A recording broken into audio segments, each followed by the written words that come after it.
Dans la ville russe de Belgorod, une attaque de l'armée ukrainienne a fait au moins 6 morts. En Ukraine, plusieurs villes ont été visées par des missiles russes. Le secrétaire général de l'OTAN assure que l'impasse politique américaine sur l'aide à l'Ukraine a déjà des conséquences sur le champ de bataille. Les 3/4 des reporters tués en 2023 sont morts dans la bande de Gaza. C'est le bilan du Comité pour la protection des journalistes. Il sort son rapport annuel. En Europe, la gronde du secteur agricole se poursuit. Les agriculteurs polonais prévoient une marche vers la capitale, alors qu'en France, les agriculteurs ont bloqué l'accès au château de Chambord.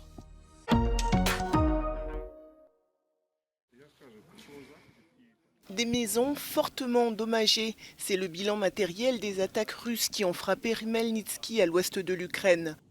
Dans la nuit de mercredi à jeudi, le pays a été visé par 26 missiles, dont 13 ont été abattus selon Kiev. Plusieurs zones du pays ont été touchées, comme ici à Lviv, où des immeubles résidentiels ainsi que 2 écoles ont été endommagées, selon le maire de cette ville située près de la frontière polonaise.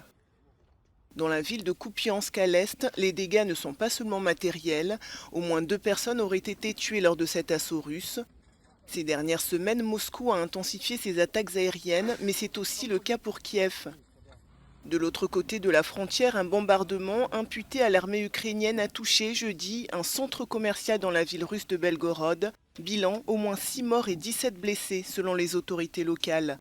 Située à une quarantaine de kilomètres de la frontière avec l'Ukraine, la ville est régulièrement visée par des tirs.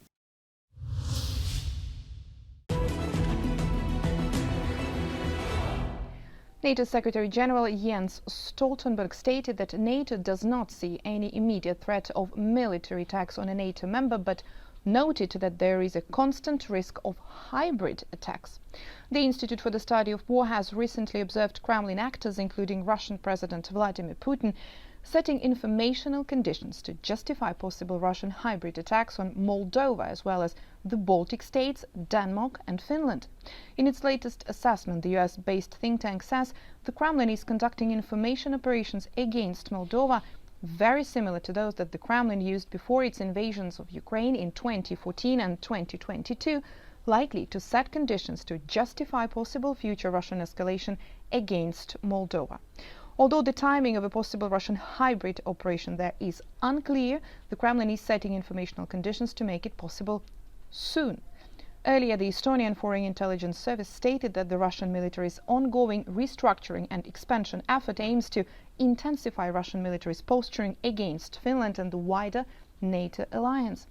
The VLA reported that the Russian military is forming the Leningrad Military District and Moscow Military District in order to posture against Finland and NATO, while also attempting to, quote, partially strengthen its units in the Baltic region. The VLA's assessment is consistent with the Institute for the Study of War's assessment that Russia may be arranging military assets in a way to posture along the border with NATO members in the mid to long term. The Estonian Foreign Intelligence Service says the likelihood of a direct military attack against Estonia remains low this year, but the security situation in Europe and along Estonia's borders in the near future depends on whether Ukraine, with the support of its allies, can shatter Russia's aggression. En Suède, un homme de nationalité russe est menacé d'expulsion par les autorités vers son pays natal, la Russie. Mais ce dernier affirme que s'il est expulsé, il sera obligé de servir dans l'armée et de participer à la guerre en Ukraine. Selon lui, sa famille en Russie aurait reçu des autorités russes une convocation militaire à son nom. Stockholm n'est pas convaincu par l'authenticité de ce document. Sergueï Boutubny est marié à une Ukrainienne. Sa femme et ses enfants peuvent rester en Suède. L'impasse politique aux États-Unis sur l'aide à l'Ukraine a déjà des conséquences sur le champ de bataille. C'est l'avertissement lancé jeudi par le secrétaire général de l'OTAN à l'issue d'une réunion de 2 jours à Bruxelles des ministres de la Défense de l'Alliance. Jens Stoltenberg espère que le Congrès américain sera bientôt en mesure d'approuver une enveloppe de 60 milliards de dollars pour aider financièrement et militairement Kiev. Mais l'opposition républicaine reste forte et sous l'influence de Donald Trump, candidat à l'élection présidentielle de novembre. The fact that the US has not been able to make a decision so far has already had consequences. It is impacting the flow of support. To some extent, this can be compensated by increased support from other allies. And the European allies and Canada are stepping up, are doing more. Jens Stoltenberg estime que l'aide apportée à l'Ukraine représente davantage un exemple de partage transatlantique du fardeau qu'une action solitaire des États-Unis. Le secrétaire général de l'Alliance souligne aussi qu'une victoire de Moscou pourrait servir de précédent pour la Chine à l'égard de Taïwan. If President Putin wins in Ukraine, it's also a challenge for us. It will be a message to authoritarian leaders, not only Putin, but also to President Xi, that when they use military force, they get what they want. What happens in Ukraine today can happen in Taiwan tomorrow. Dans le cadre du soutien apporté à l'Ukraine, les ministres de la Défense de l'OTAN ont décidé de créer un nouveau centre conjoint situé en Pologne. Il permettra aux forces armées ukrainiennes de partager les enseignements tirés de la guerre et de s'entraîner avec les soldats de l'Alliance Atlantique.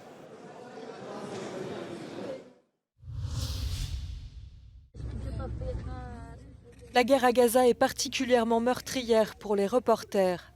Le Comité pour la protection des journalistes, le CPJ, a sorti son bilan annuel. Sur 99 professionnels des médias tués dans le monde en 2023, plus des 3/4 sont morts à Gaza. Le CPJ estime qu'entre octobre et décembre, en 3 mois d'offensive israélienne, plus de journalistes ont été tués que dans n'importe quel pays sur une année entière. Le comité enquête sur les circonstances de la mort d'une dizaine de journalistes palestiniens qui pourraient avoir été délibérément tués par l'armée israélienne. En dehors de ce conflit, 22 journalistes et professionnels des médias ont été tués dans 18 pays. Le bilan pour l'année 2023 est le plus élevé depuis 2015, avec une augmentation d'environ 44% par rapport à l'année précédente. Les données du CPJ montrent que le ciblage des journalistes reste constant au Mexique, en Somalie et aux Philippines, des pays déjà meurtriers pour la profession ces dernières années. Le nombre de journalistes tués au Mexique est passé de 13 en 2022 à 2 en 2023. Une évolution positive, mais il continue de subir des attaques entre harcèlement, menaces et enlèvements. Le Mexique est un des pays les plus meurtriers au monde pour la presse.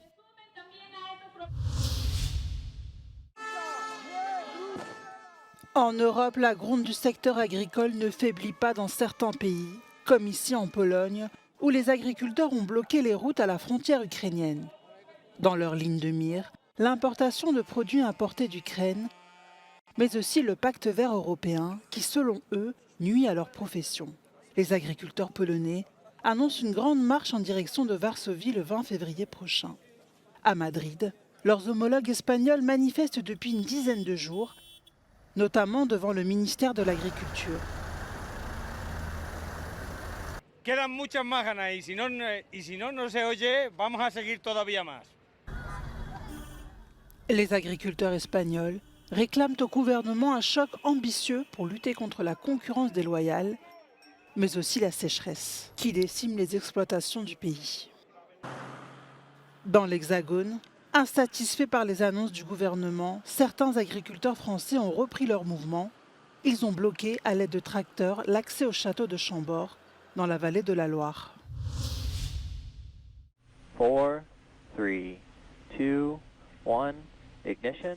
Décollage réussi pour la fusée SpaceX et sa délicate cargaison.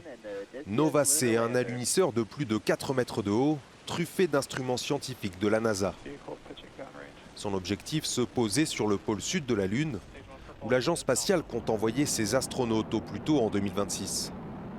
Novacé est l'œuvre d'une entreprise américaine, Intuitive Machines.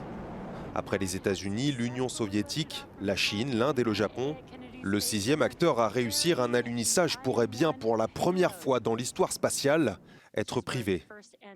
Arrivée sur la Lune prévue la semaine prochaine.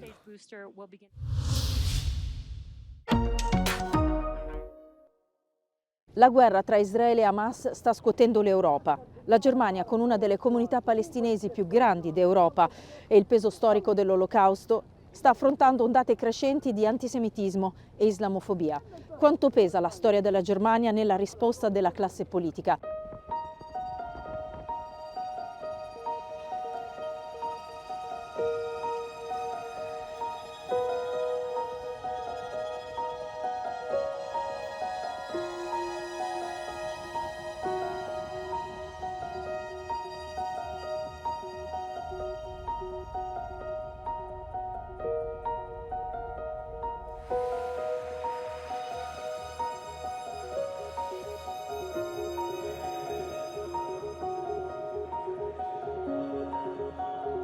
After the war started in Israel, we feel at least that the main threat is coming from the Muslim who supports Hamas or Hezbollah.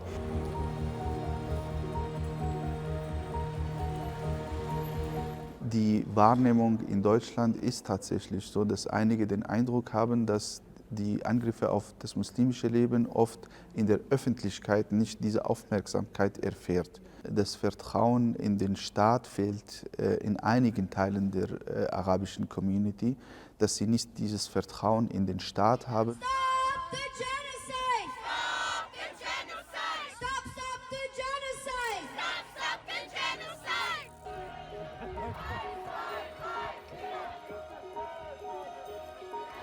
The German politics, they don't let go of this whole Holocaust thing. This is why it's important to say I'm a Jew and I'm an Israeli and I criticize Israel.